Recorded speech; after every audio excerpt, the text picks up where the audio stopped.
Good morning, my outstanding friends. Yesterday, I was cleaning out my closet and I came across my Army shirt. My wife wanted to throw it out. I said, no, I wore this when I was in the Army and I was up in Alaska. I was in the Teddy Bear Brigade. This was U.S. Army, Alaska, USARAL. I was servicing the Nike Hercules missile sites up there.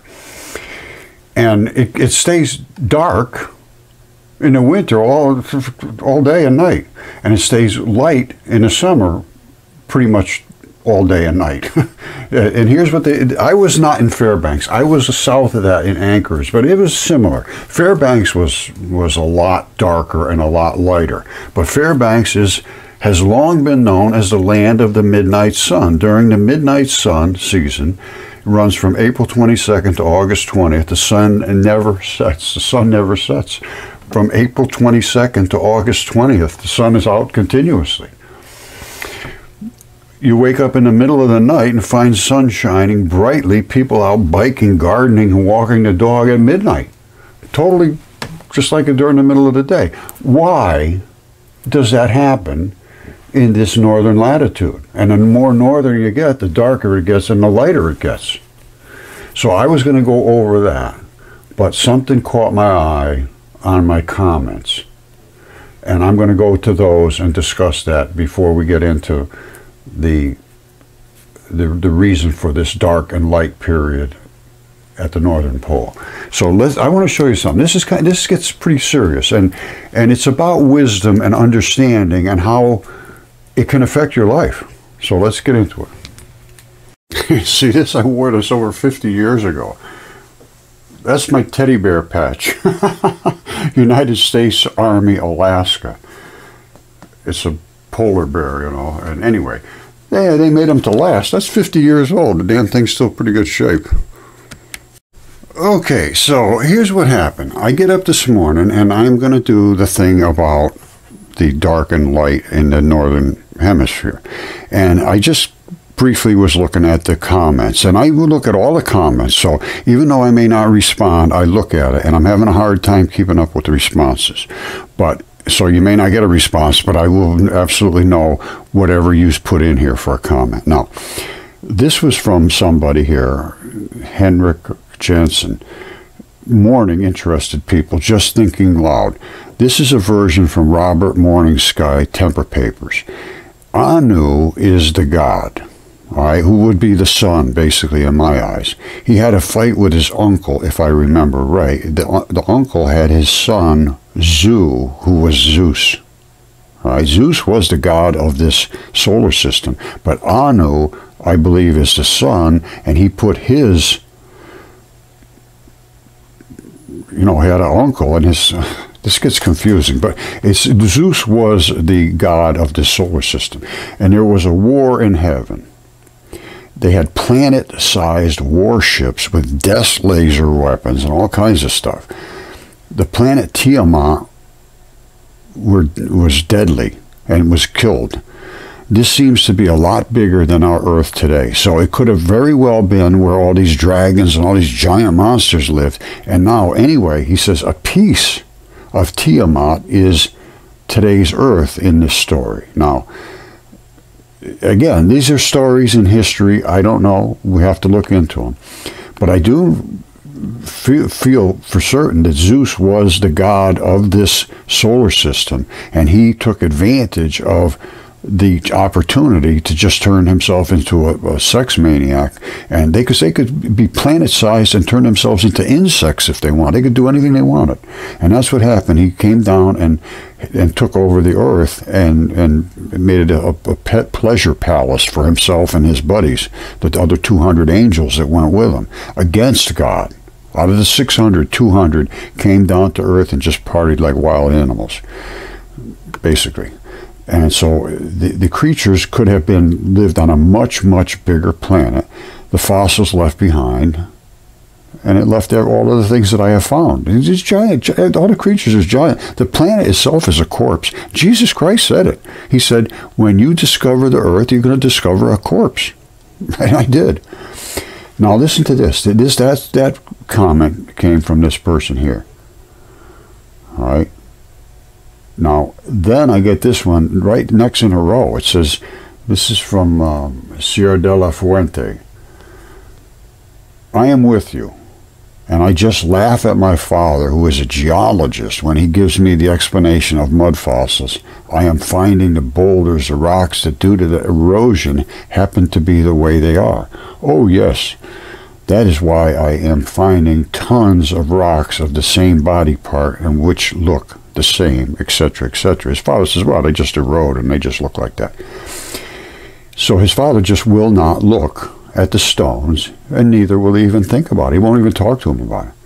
It's impossible to get through to them. They are very well indoctrinated in the same bullshit, totally blind to the facts.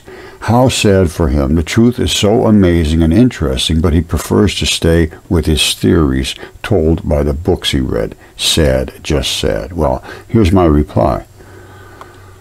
This knowledge can destroy families and friendships. And this is all true. I lost 100% of everyone, and my wife still, after 12 years of my intense research, which you know it's intense, it's every day, she still refuses to look or discuss any of my research. Absolutely tells me, no, I don't want to hear about it. Just forget about it. Just stay away from me. She has never seen a single video, and I no longer am welcome at family events unless I remain silent, so I just stay home. Why go there and listen to all these people talk about Dancing with the Stars and all that nonsense? And I'm told nobody's interested in your stuff.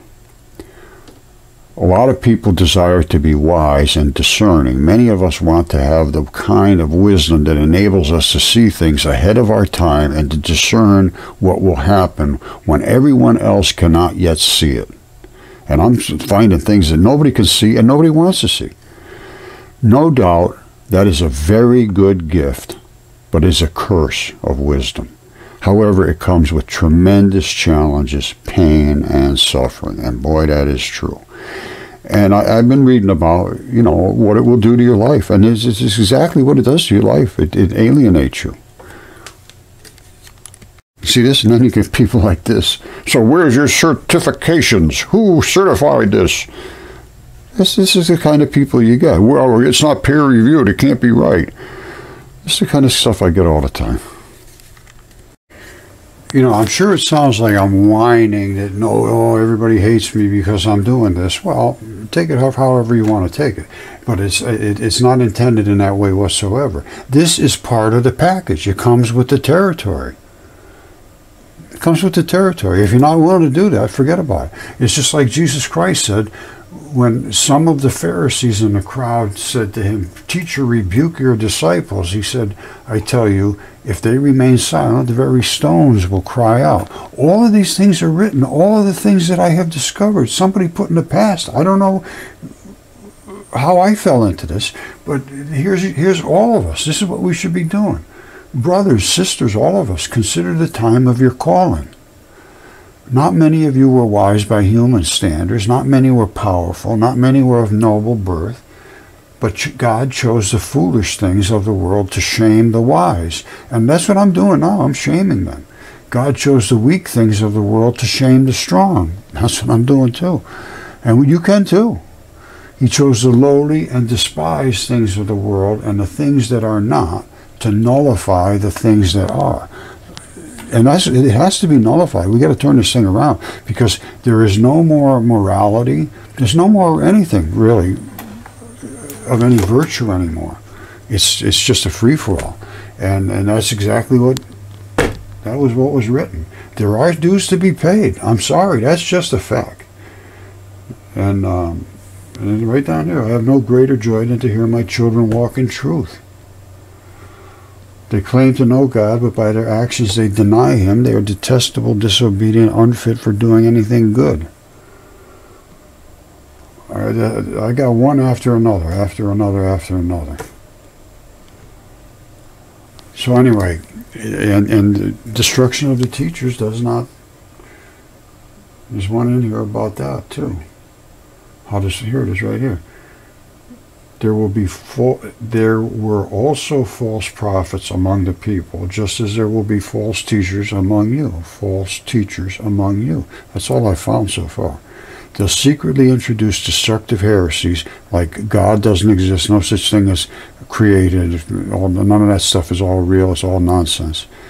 They deny God and Christ, the sovereign Lord, who bought them, bringing swift destruction on themselves. Many will follow their depraved conduct. All these academics, they think they're getting a good education. They're being indoctrinated into depraved conduct and bring the way of truth into disrepute. That's if this is depraved conduct, is bringing truth into disrepute. I show the truth. They brought it into disrepute. That means they're depraved, and that means they're in trouble. In their greed, these false teachers will exploit you with fabricated stories. They just make up concocted stories. Their condemnation has long been hanging over them, and their destruction has not been sleeping. That doesn't sound good for the teachers. And like I say, I don't care what anybody believes. That's not my point. I want to be able to speak, and I want to be able to be heard. And that's what I'm not allowed to do. And that's what's been my realm, is nowhere land. So if you happen to be here, you're just a fortunate person. Yes, certain individuals whose condemnation was written about long ago have secretly slipped in among you and taken control of you and dictating your mind. They're ungodly people who pervert the grace of our God into a license for immorality. They deny Jesus Christ, our only Savior, sovereign and Lord. Now, I've done so much work on this and looked at all of the ancient stories in the myth, all the mythology from the Greeks, every different culture. Velikovsky recorded the whole thing, and it was very, very, very valid to what was written by Apollodorus, as insane as it is. And as sane as these giants and dragons and monsters and all that stuff that they said existed, I now believe they're very much rooted in fact. Not 100%, I'm sure, but a lot of it is, and I have proven it is. So, for those people that refuse to engage in reality, that's not going to help them at all. Not going to be good. Not good at all. All right, so we're talking about wisdom. Is it a good thing or is it a bad thing? Well, there's such a thing as called perfectly happy deluded. All right, and you can be perfectly happy deluded, and everybody will be just fine with that, and everybody will be happy because they just don't care about the truth. But remember, there is a price to be paid for using wisdom. And I'm not talking about the price of acquiring it, since wisdom often comes free of charge. You can get wise without paying anybody anything. A lot of us who want wisdom have not taken the time to count the costs. So everybody say, "Oh, I want to know, I want to know." Well, guess what? You're going to find out it's going to be a hard road to walk down. Here's a few of the things that being wise might cost you, and it absolutely will cost you, no question whatsoever. You will lose friends. If you become wise, many of your foolish friends will leave you because of all of a sudden, because they think you're so different and you've gone crazy, basically. You'll not enjoy doing some of the things you used to do because you will see things so much better than you realize that those things you used to enjoy were not good for you. And I had a lot of things that were very bad for me, and I realize it now.